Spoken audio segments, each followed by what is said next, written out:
here. How you guys doing? Hope you're doing well. Today, on another exciting episode of Streamin Demons, we have none other than my co-host, Voodoo Priestess. Say hello.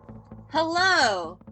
And her co-host from Throwdown, or as I have to say, Hoedown, none other than Box Human or J.M. Brannick. Howdy, howdy, howdy. Will those two be able to have a peaceful coexistence now? Or shall I get my katanas out and slice and dice like Wolverine style? Now, for those who are brand new to Throwdown, who cares? If you're brand new to the Streaming Demons, we do one borrowed, which is a rental, one new, and one old. And I'm not sure if Voodoo Priestess is actually freezing. I think the camera is freezing now. It doesn't really matter. No, it wasn't. I was just not really. I saw that movement. She's still alive. Keep going, Jen. Yeah. Okay. As long as they're still alive, we're fine.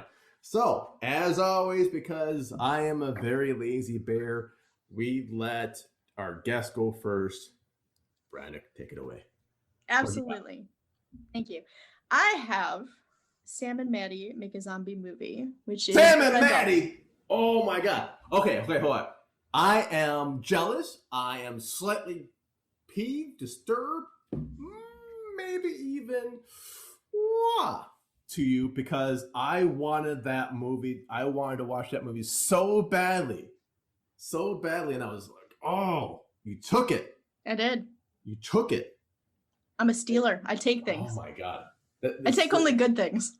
Tell us about Sam and Mattie, and let's see if I should still be upset. Oh, you should be.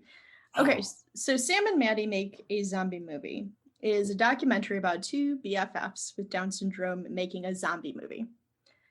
And that's just the very tip of the iceberg. That's basically. So what is Sam and Mattie Make a Zombie Movie really about? It's about duality.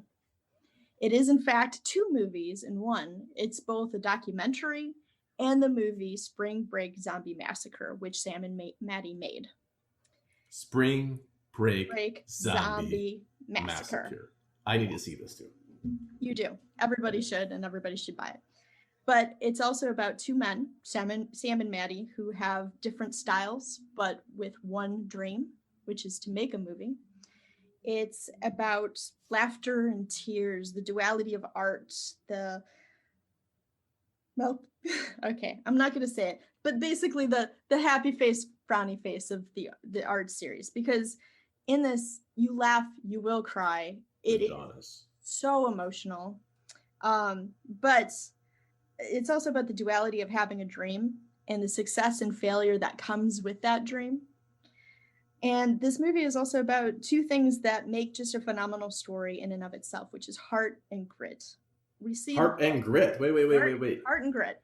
Heart. Like Ann Wilson? Ann Wilson's in this movie? You need to update it for your audience.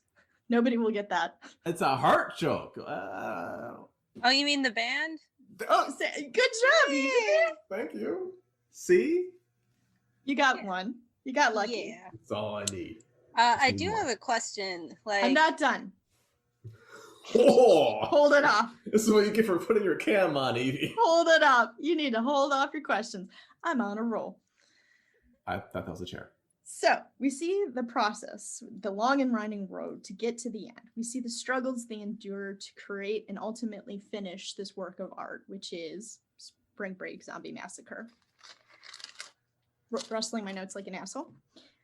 Is that the entire title? Spring Break Zombie Massacre Rustling Notes Like an Asshole? No. That's just my notes. I rustled my notes like an asshole. Always. And see, Voodoo, all you do is kind of jump in like I do. Raise your hand like a bad. Don't raise your hand. Just jump in with that question. Fine. What's your question? What is? I wanted to know how much horror was actually in it, because the way you're describing it, it doesn't sound like much of a horror movie. The documentary part, no, but the documentary part shows you people who are interested in horror, the behind the scenes. How does this get made? How does this work? How do we put everything together to make a movie? Okay, so for some reason, I was under the impression that Sam and Mattie Make a Zombie Movie was actually the title of the zombie movie, and it was some sort of like No, we're one going cut of meta. the dead? We are going meta. So the actual zombie movie is Spring Break Zombie Massacre. That's the actual movie that they created. Sam and Mattie created. These two best friends. So now we're going meta. We're going even further out. Zach and Miriam make a porno. Meta. Yes. Like, but in this, two best friends. I think they're two best friends in that one too. They don't make a porno. Seth Rogen and I forgot the. But so the this is lead. the documentary of how they made that movie. So the movie is in there. It's kind of like in the middle chunk. It's the meat of the sandwich. And the bread around it is the documentary of how it was created and after it was finished. okay. So Sam and Mattie Make a Zombie Movie is also about the duality of everyday Sam and Mattie and their bionic, ass-kicking alter egos of their film. And I'm not kidding. I did cry at the end. I won't spoil why. But I will say that it was from an astute observation, like from Sam, about goals and about our relationships with others. And it was very connecting. So their movie is very camp. It is crazy, cuckoo, bananas, balls to the walls camp. So if you don't like camp or you don't like wish fulfillment movies with over-the-top hyper masculinity, I would still say watch it because what you'll find is in there is something worth exploring. It's not just about filmmaking. It's not just about people with disabilities. It's not just about reaching your dreams. It's about the honesty and authenticity of the spirit of creating art within this form. And it's just a fantastic film on all sides. Now, when you say camp, are we talking Adam West Batman camp? We are talking Velocipaster type camp. We're talking a 90s Charles Band type camp. Can you update it for people like me? Velocipaster is or update? That was the update. How about just you guys Better are talking House about Shark. things. The what? Sharknado? Now? A Better House. Okay, Sharknado. I know. Okay, so it's like Sharknado. It's like Sharknado without the budget, but more practical effects. Out in Zering, but better effects. They're more practical effects. More practical. And it's just, I would say it's better written and better acted than I don't like Sharknado, guys. I don't. I don't either, really. But I don't really like it. I love Sharknado, and I love camp, and I hate that movie. But because I think the reason why I don't like Sharknado is because it's missing heart. Yes. And this is what this movie brings. This movie has heart. I mean, Fucking where else Ann are Wilson. you going to get a scene where this little kid is bullied and our two mains, Sam and Mattie, come up, save him, do an ollie on a skateboard, go flying into the air with a burrito, tell the bullies later, bitches, and then get out of there. Like, I mean, it's pure masterpiece. So the movie is satisfying at the end? You feel satisfied watching it? You feel satisfied. You know, honestly, I would have taken more of the Sam and Mattie movie, the Spring Break Zombie Massacre. I think they could have padded that into, because it's only 45 minutes, I believe, and they could have definitely padded it into something longer. And how long altogether is the entirety of the movie? But Sam and Mattie Make a Zombie Movie is about 2 hours. Wow. So but again, it's the everyday life of Sam and Mattie from start to finish. Them going through the scripts, them calling and seeing what kind of budget they have, what they can work with, calling in favors, the special effects of Chucky, and I'm so sorry I forget his name, but he's involved in it. Chucky's involved? You mean like Brad Dourif? I believe so. I want to say yes. That's the most unsure thing ever. I'm sorry. But I know that I believe it's the director of Dumb and Dumber who comes to direct their movie. They do like script readings. I mean, like, it is the nuts and bolts of how to make a movie and how these two men made a movie and what happened afterwards. Like, what did happen after their premiere. So No spoilers. No spoilers. Okay, No no spoilers. spoilers. But I'm telling you, like at the end, you know, and I was really on the Sam wavelength. Like I'm like, Sam, you're my dude. There's like there's a dramatic moment in the movie, and it's really bad on Sam. And there's a point when he just says, "Fuck my life," and I'm like, yes, I've been there, my friend. I've been there. It's a few times. humanizing. I mean, we all need movies that remind us we're human. Oh yeah, and absolutely. I mean, these two guys are so funny together, and they bounce off each other so fluidly that it's just so much fun to watch, just them being around each other. Again, this is a movie I really wanted, but I got so much shit for taking Witness Infection without putting it up for grabs. I'm like, really okay, punched him. I'll put this one up, or maybe I'll do it like at 12:03 in the morning. No one will see it. Like, oh, who knows? But Brannicat and Sami are like, oh, I want this. I'm like, ah. It was right up my alley. I saw it and I had to take it. You know, Like Very a cool. vulture. Right. How many Cthulhus, though, would you give the entire movie, not just the zombie, but and the Sam, Mattie, but the entire movie? Okay, so I want to preface my score that I don't hand things out like Jim. Oh, man. I don't hand things out. You hand things out. You throw out huge reviews left and right.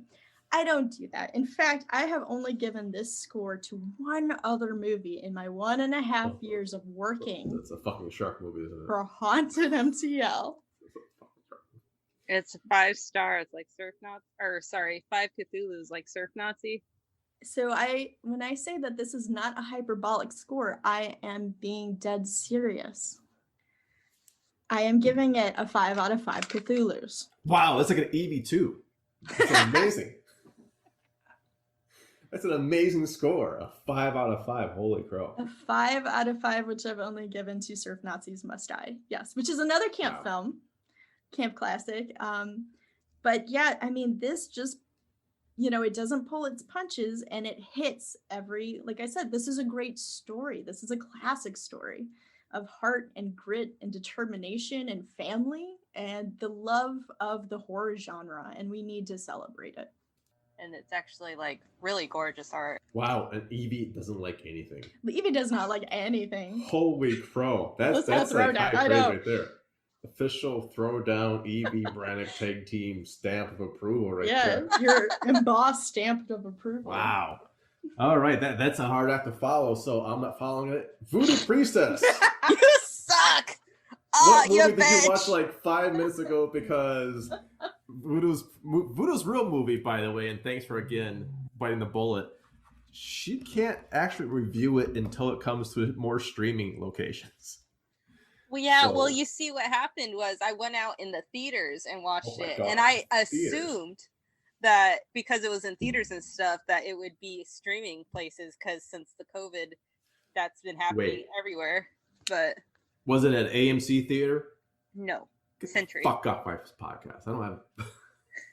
We only got stock in one, man. I'm sorry. Did you douse yourself in Lysol? I hope before you went to save everyone else. No, but to be fair, even though the theater was pretty much sold out, there was only like 5 other people there, so no one else showed up. Oh, wow. Yeah. I was kind of annoyed because you know how you want to get the perfect seats and it's like kind of in the middle-ish is where you want to be at. I was more off to the side, and then I got in and the seats I wanted were available because no one fucking showed up for them. Can you just walk? I could, but I feel bad doing that. That's just mean. Hold on. You have a hit and run. You can hit somebody with a car. That's okay. You can do hit and run of an old woman, by the way. No, an old woman hit some lady. It doesn't matter. It doesn't matter. The lady got up. The lady got up. So as far as I'm concerned, it was her fault. So there's no reason to stop for her.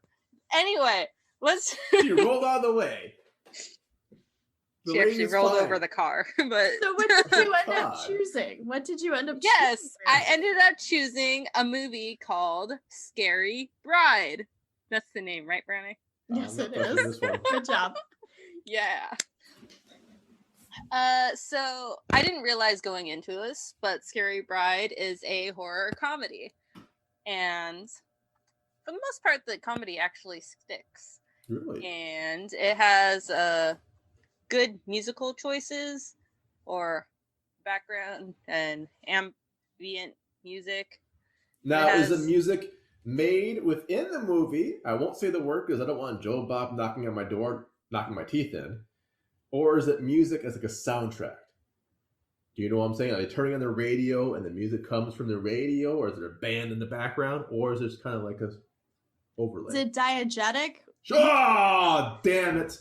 That's a term. That's the term. Yeah. That is the real term. Joe Bob, it wasn't me. I swear to God. I don't fucking watch you, so you. It wasn't me. Oh, Christ. I don't watch Jim Joe. Job Yeah, it was Billion. overlaid. It was like Out of this. overlaid. Or beep that out. Well, No. It was overlaid. closest thing to a sponsor we have. I'm like, oh, God. It's a term. You can't TM a term. It's a No, fucking he term. just doesn't like the term.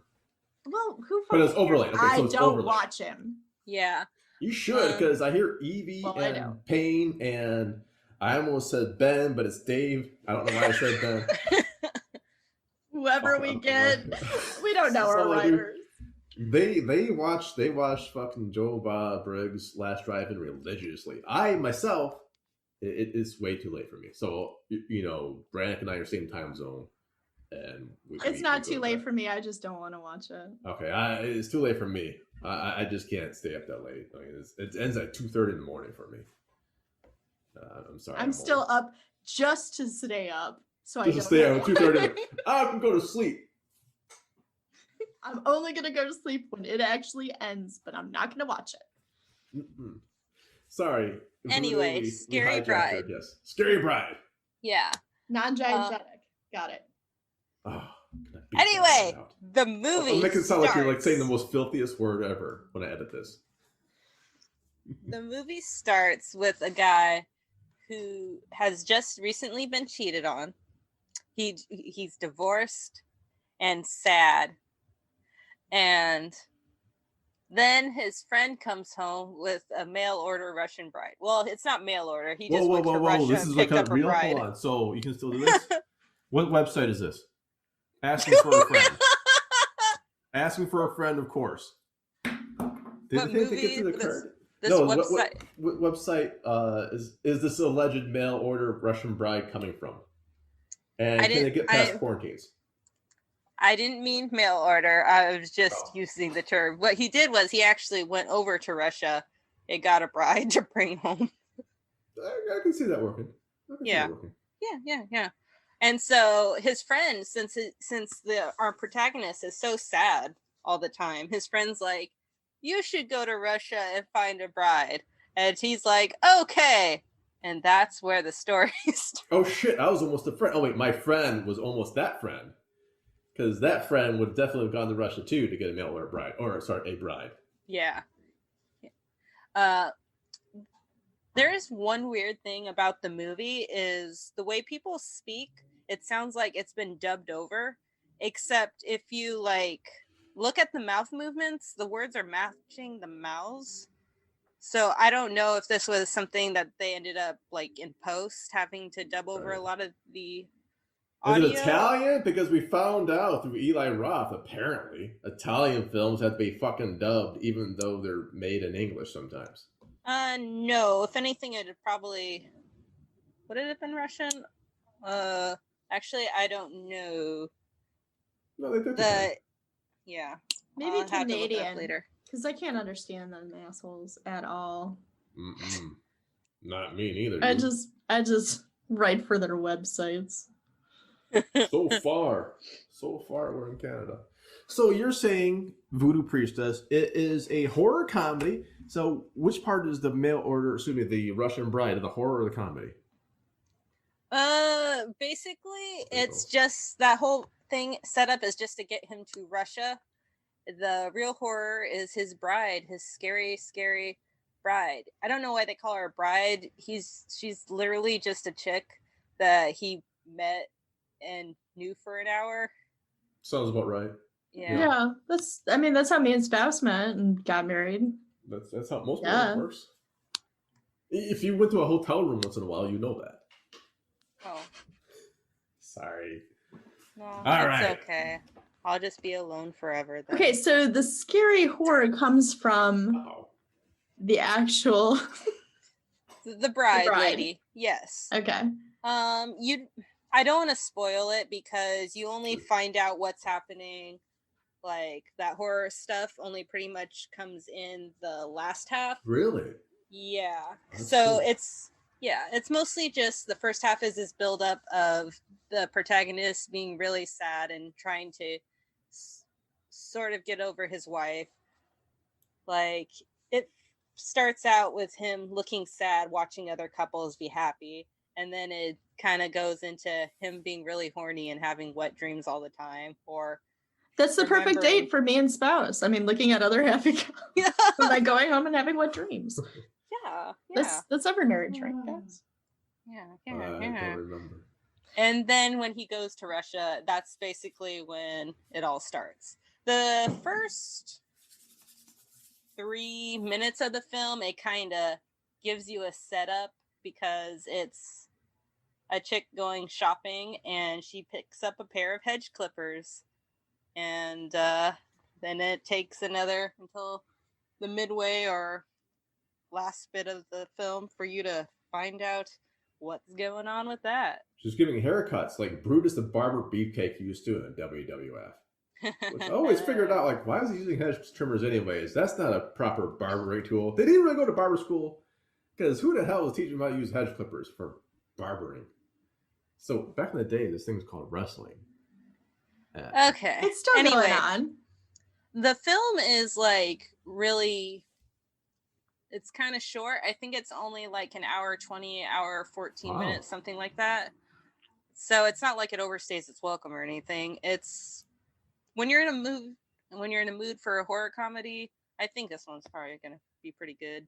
It's a good spot. Now, how many Cthulhu's would you give it? Wait. I have a question first before you reveal. Before you reveal, I have a question for you. Why are you so messed up, Evie? No, I'm just kidding. That's not my question.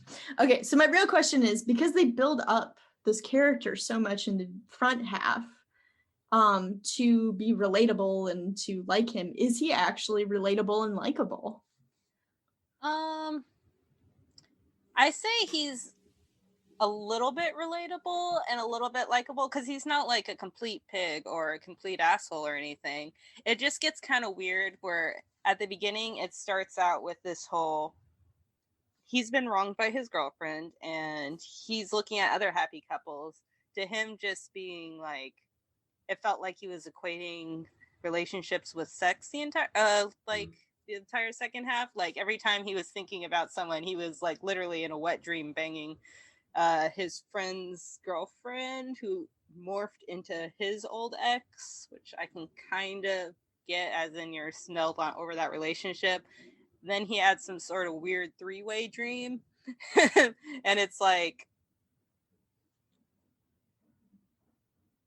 they kind of got off the mark with so basically don't watch this with your parents.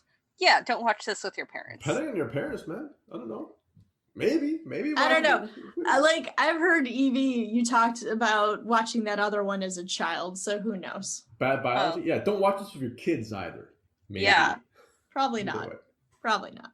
Bad if it makes you feel any better, I accidentally watched a porn with my mother once. How do you accidentally watch a porno with your mom? Okay, look. The Kuchisake Onna is a Japanese horror legend. There are 2 movies in Japan. One's called Carved, the Split Mouth Woman, and one is just Kuchisake Onna.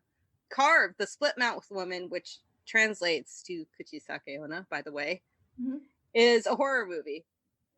The other one's a pink movie, which is basically like a softcore erotica. So they have the split mouth woman showing up in pictures or in mirrors and crap while people are getting it on, and then they get murdered. Whoa! Does the Kuchisaka Onna woman like open up her mouth? You know what? I don't want to go up any further. How many Cthulhu's? How many? You think was it? I would probably give it a solid 3. A solid 3, 3.5.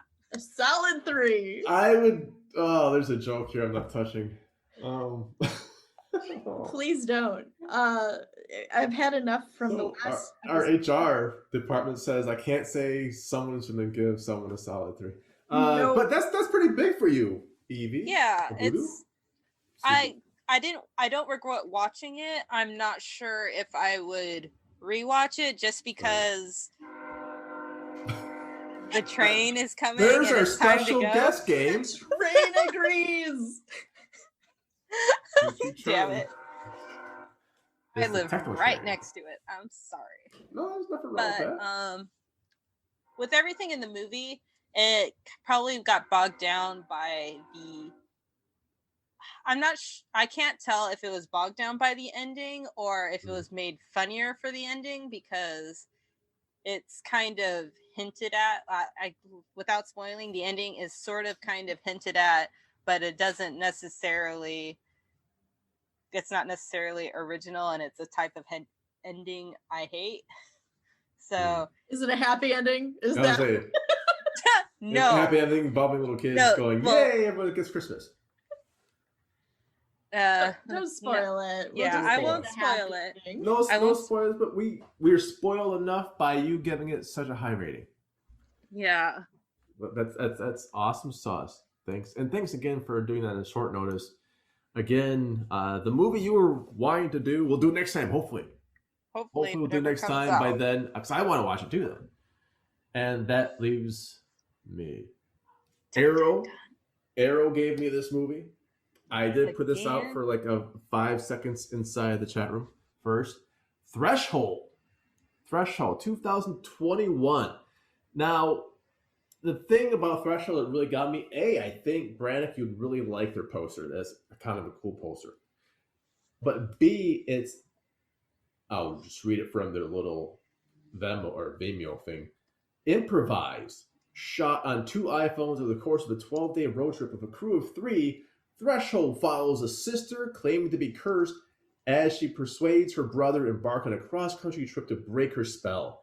Convinced she's just using drugs, he agrees to the trip with one caveat. If there's nothing at their destination, she goes straight to rehab. What got me? 2 iPhones. They shot this on iPhones and improvised. I didn't even know about the improvised part. I actually thought it'd be, okay, iPhones is found footage or some shit like this. We've seen it before. You know, it's VHS. It's. So is it found footage? No, they just shot the fuck out of this with 2 iPhones. That's insane. It is nuts. Oh. So it's like the movie Unsane. Unsane, unseen, uncomplicated in the seams. Absolutely. And it reminds me of the movie 40 Days, because that was the first HD movie on the big screen. And everyone's like, you can't make a fucking HD movie for a big screen. It will never work. The guy's like, oh yeah, here's a zombie movie, 40 fucking days or whatever it was. 28 days. Was it 28 days, 40 days? I forgot the name of the movie already. But it's that big zombie movie, right? And it looked fantastic. And that movie gave a bunch of kids at film school an idea saying, well, shit, I don't have to like put all this money into getting this like 35 millimeter fucking shit or anything like that. I can just use my Nikon. I can use a fucking like i3 or whatever it is, or what you were shooting on, you know? And like Nick Groff kind of started out that way with just using all digitals. Now, wait, for Ghost Adventures? Yeah. That's probably the only plug I'll give him, because Ghost Adventure. I'm not going to give them, but that's his show. That was a show.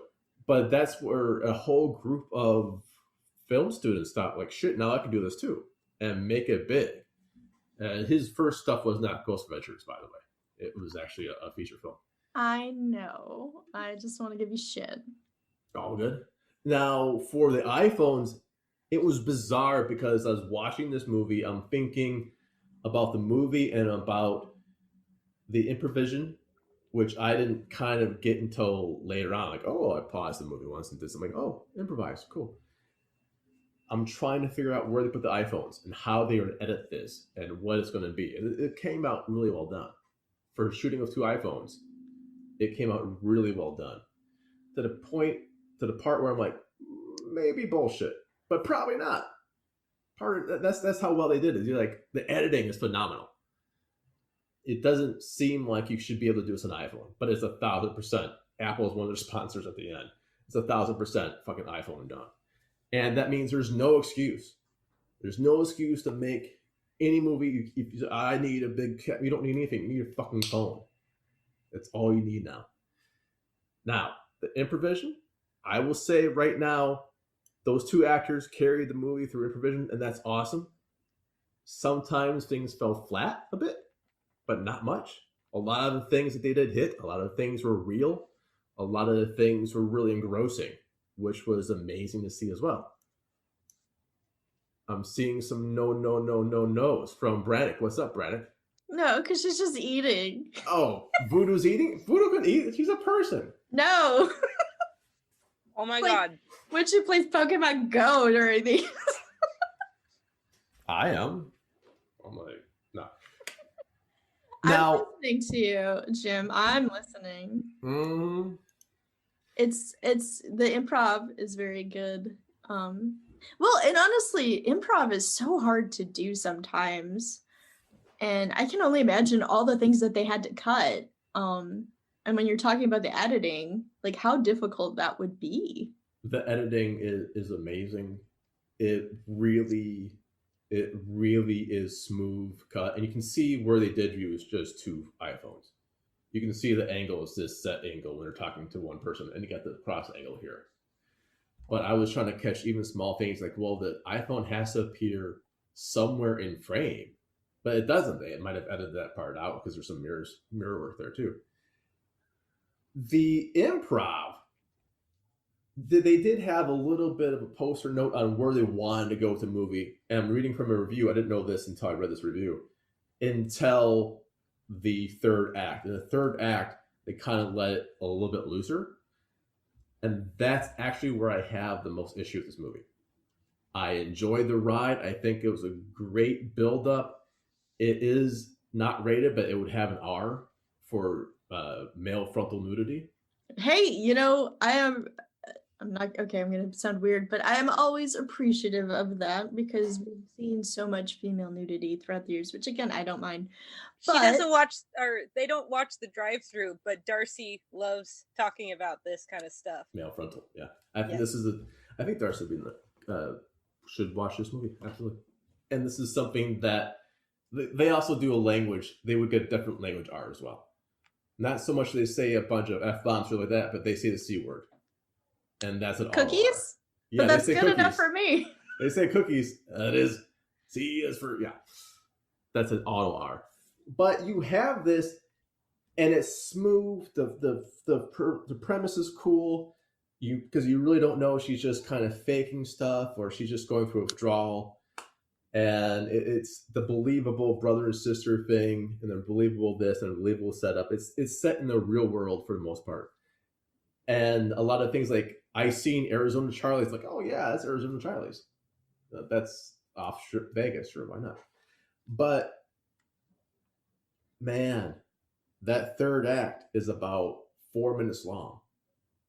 And so that's kind of is a ruined orgasm.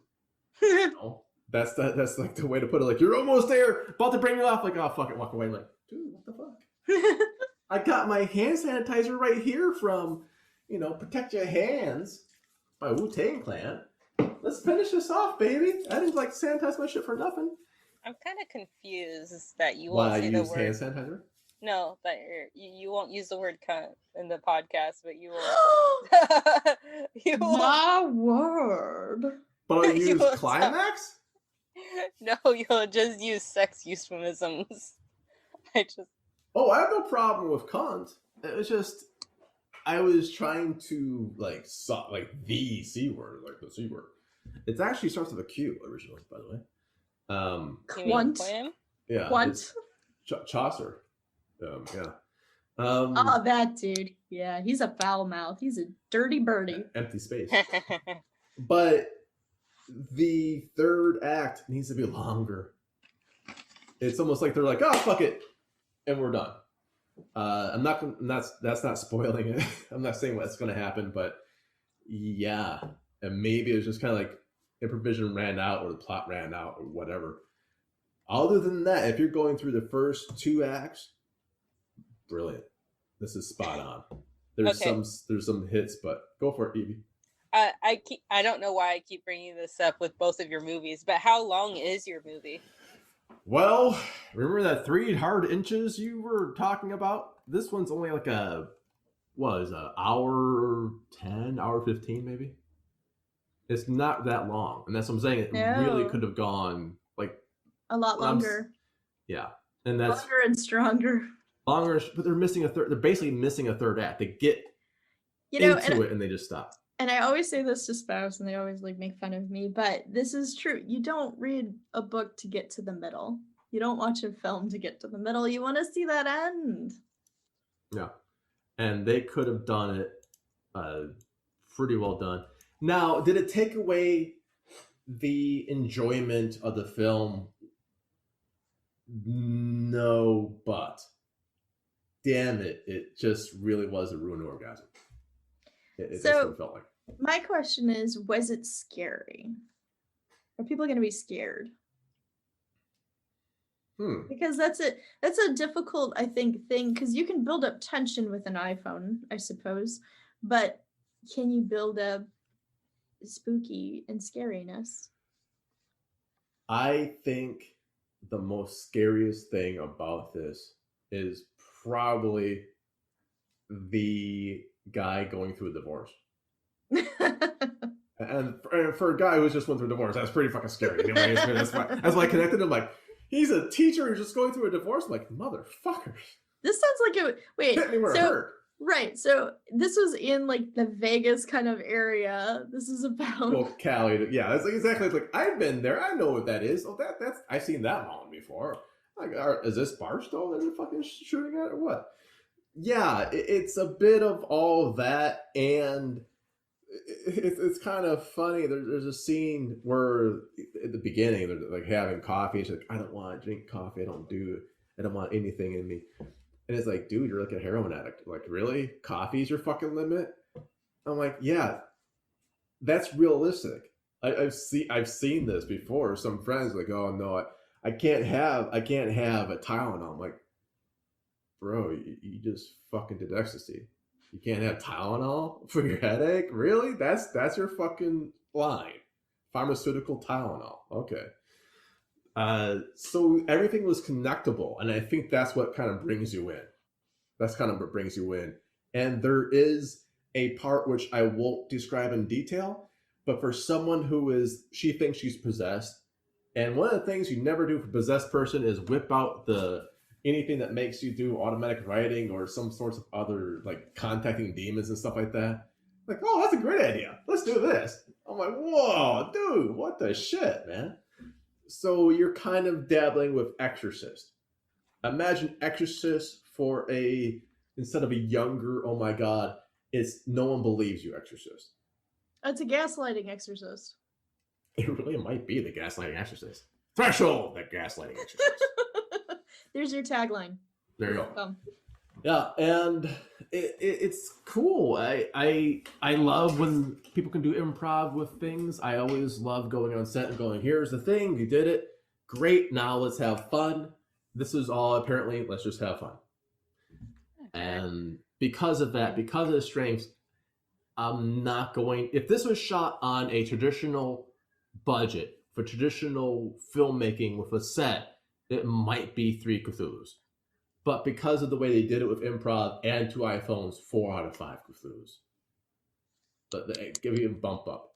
I give away, just like candy. I just give it away. Yep, you give it away like candy. But if you improv an hour and 20-minute movie plus whatever you cut out on 2 iPhones, I'll give you guys 4 out of 5 because of those two. You know the movie Creep? Like, I still love that movie, but that one was pretty much all improv, and then the halfway mark, they decided to just make it a horror movie. Oh, the snuff film. Did we do Creep before? Have we done Creep? Oh, you know what? I've talked about this on the Bloody Mary podcast because I have a neighbor who reminds me of the dude from that movie. See, and I do listen to Bloody Mary podcast, which is a great segue into Brannick. What do you want to plug? That's a great damn question. You know what? I'm going to be a meta dick, and I'm going to plug my own damn movie of this time. I think people should go out and see Sam and Mattie. It is available on several streaming sites, actually. Things, places. I'm looking it up. Places, people, elsewhere. And while you're doing that, if you do have Arrow, I do know Threshold's coming out for realsies in May 3rd-ish, which is actually a bit after my anniversary. So, if you want to do something well for my anniversary, watch Threshold on Arrow. Or if you want to watch something fun and full of heart, you can watch Sam and Mattie, and that's Mattie, make a zombie movie, and you can get it on YouTube, you can get it on Google Play, Vudu, and Apple TV. Vudu, that's very cool. You can't get it. Oh, yeah, I'm like, you can't get it on Vudu, can you? Which reminds me, that's a good choice too. And you know what? I am going to watch Sam and Mattie. Screw you all. I'm gonna give them my hard-earned cash, and I'm gonna rent the shit out of that. Oh, Absolutely. and I'm also going to plug that hopefully I will have an interview with them as well. Nice. And I can't wait to hear that one or read it or however it's going to come. And I never do that. Trust me, these guys know I hate doing interviews. And It's true. I hate it. I hate talking to people. But I was so excited for interview opportunities with this because this is a movie that I absolutely want to know more about. That is awesome sauce and cool. And Voodoo Priestess, if that is your real name. Yeah. I will plug a random comic that's in my room that I love. Mostly because I've been watching a lot of horror movies, and for some god-awful reason, all the horror movies I've chosen lately, the dog fucking dies. I hate that. Dog dies. I know. I hate that. It's not automatic. It loses a Cthulhu. So I recommend Nice. this comic, Dog of the Dead. Cool. It's a dog dies in a zombie attack. Or no, wait, it doesn't. A kid dies in a zombie attack, and the dog follows him faithfully, his best friend, to the end. It is such a sweet little comic. It looks very cute. Like the art style is really good and very cute looking. Even the zombie kid looks very adorable, and the dog is carrying his arm. Yes, it's so cute. It's written by Maxwell Shepherd and illustrated by Eli Beard. I'm sorry if I mispronounced that. I remember when I went to the convention, I got them both to sign it for me just because, well, I have no idea who any of them are, but I was like, it's your baby, so you should sign it. And I love this book.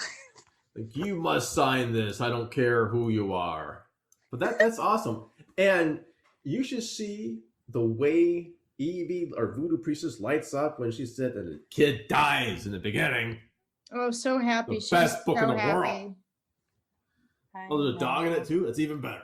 I know.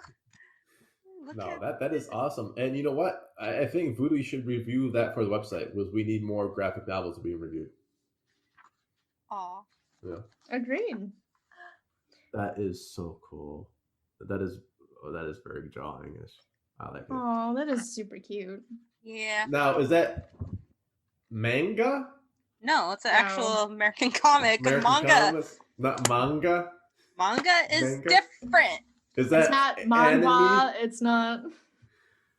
Manga is different. Cum stains. Oh, Kane Saga.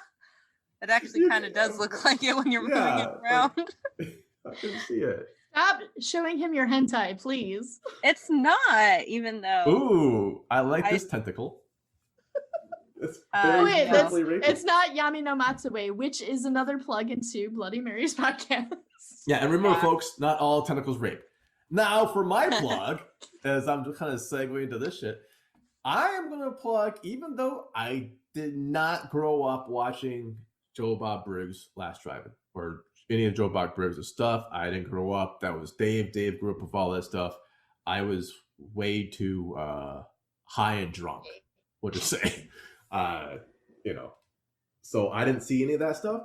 I think the most Joe Bob Briggs and I, we might have done the same clubs in Vegas. But patreon.com, patreon.com /Darcy the Mail Girl, DarcyTheMailGirl. This is for Last Drive-In fans, new people, old people who have not seen Joe Bob Briggs' massive archive. She's restoring all the lost footage. And for $7 a month, you get to do some cool stuff. This is Canadian, by the way. For $47 a month Canadian, you get even more cool stuff. Plus, you get some swag. And, of course, I put my money where my mouth is. I am already preloaded starting May 1st. Why the fuck not? To celebrate my anniversary, damn it, I'm going to celebrate with Darcy the Mail Girl Patreon, watching some Joe Bob Briggs old footage for $47 a month. That's my plug. Yeah, remember, Joe Bob Briggs was in the movie Casino. And Hogzilla. And Hogzilla. Darcy also has a pretty cool Twitter, too. Kinky_horror. That's Darcy's Twitter handle, and also Free Darcy's other one. Yeah. And if you are on Twitter tonight, we have Dave's taking over Haunted Montreal. This is Twitter not going account. to. This is not live. I don't know. Maybe I'll put one out today. No, on Fridays, Fridays when the Last Drive-In is live on Shudder. And by the way, Shudder people has been so nice to us. Shudder gives us a ton of free stuff. I would love to plug Shudder as well. Shudder Canada, not so fucking much, but Shudder Prime, we love you. We love you. Get to your little redheaded stepchild up north, little smacking around for us. But they have been overwhelmingly nice to us, and so has Darcy the Mail Girl, and so has Joe Bob Briggs. Been overwhelmingly nice to us, and everyone in Mutant Fam. So please, please, please, my plug is going to be when you do have a Friday, if you can stay up 9 p.m. Eastern, which is what your time, Voodoo Priestess? I know we live in different time zones, not to out you, but Is it like 6 o'clock. It's 6 6 o'clock. o'clock. Yeah. 6 o'clock your time. Awesome. Go check Pacific. this out. Yeah. Pacific. I don't understand these time things, so I have my Wavy, assistant wavy. co-host people to do the timey It's wimey just stuff. it's just 3 I mean, hours. it's guys. good. Where's my bow It's tie? just 3 hours. Now, in 15 minutes from now, Voodoo Priestess, who is doing a butterfly knife. The fuck? It's her hair comb. Okay. Yeah. Sure. Whatever. Yo, don't cut me. You better check it out before Voodoo starts cutting people. She's gone off the reservation. She's gone insane in the membrane. It's all Before she California props. combs your hair and braids Oh, it. I need my hair braided when it gets long. So if you got time, check it out. Evangeline is doing her tweeting. Doc Payne's doing his. And Dave's taking over Haunted Montreal. And we all go in with kinky horror and try to bounce off each other and big Mutant Fam love. With that being said, remember, if you haven't seen a movie, wait a minute. If you've seen a movie, we haven't. Aha! I haven't been drinking yet, unfortunately. Oh, that's because, like, again, a couple billion people on the planet, I guess, and, like, movie theaters are closed and shit, and I live in Canada, and people don't live here, and whatever. I don't know, man. Good for you. Give us a movie recommendation yourself. Without any further ado, adios, goodbye, Bronic Box. Goodbye. Voodoo. Bye. Bye, everyone. Attitude.